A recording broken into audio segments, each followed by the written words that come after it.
ഈ അലർജിയുള്ള ആൾക്കാർക്ക് പൊതുവേ ഉണ്ടാകുന്ന ഡൗട്ടാണ് ഈ അലർജിയുള്ള ആൾക്കാർ എന്തൊക്കെ കഴിക്കാൻ പാടില്ല എന്നുള്ളത്.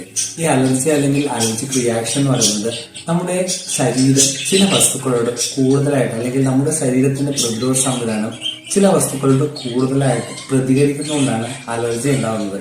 ഇതിൽ പൊതുവായിട്ട് ഭക്ഷണത്തിൽ പെടുന്ന ചില ഭക്ഷണ സാധനങ്ങള് പാൽ, മുട്ട, സോയാബീൻ, ഗോതമ്പ് തുടങ്ങിയ വസ്തുക്കളാണ്.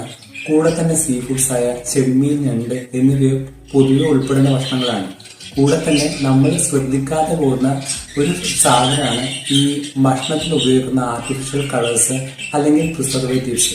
നിങ്ങൾ എന്തെങ്കിലുമൊക്കെ ഭക്ഷണം കഴിക്കുമ്പോൾ നിങ്ങളുടെ ശരീരത്തിൽ ശ്വാസം മുട്ടല്, ശരീരം തടിച്ചു പോകുക, ചൊറിച്ചില് ഇങ്ങനെയുള്ള എന്തെങ്കിലുമൊക്കെ കംപ്ലൈന്റ് ഉണ്ടെങ്കിൽ ഇത് നിങ്ങൾ പെട്ടെന്ന് തന്നെ ഒരു ഡോക്ടറെ കൺസൾട്ട് ചെയ്യേണ്ടതും ഫർദർ ട്രീറ്റ്മെന്റ് കാര്യങ്ങളൊക്കെ പ്രോപ്പറായിട്ട് ചെയ്യേണ്ടതാണ്.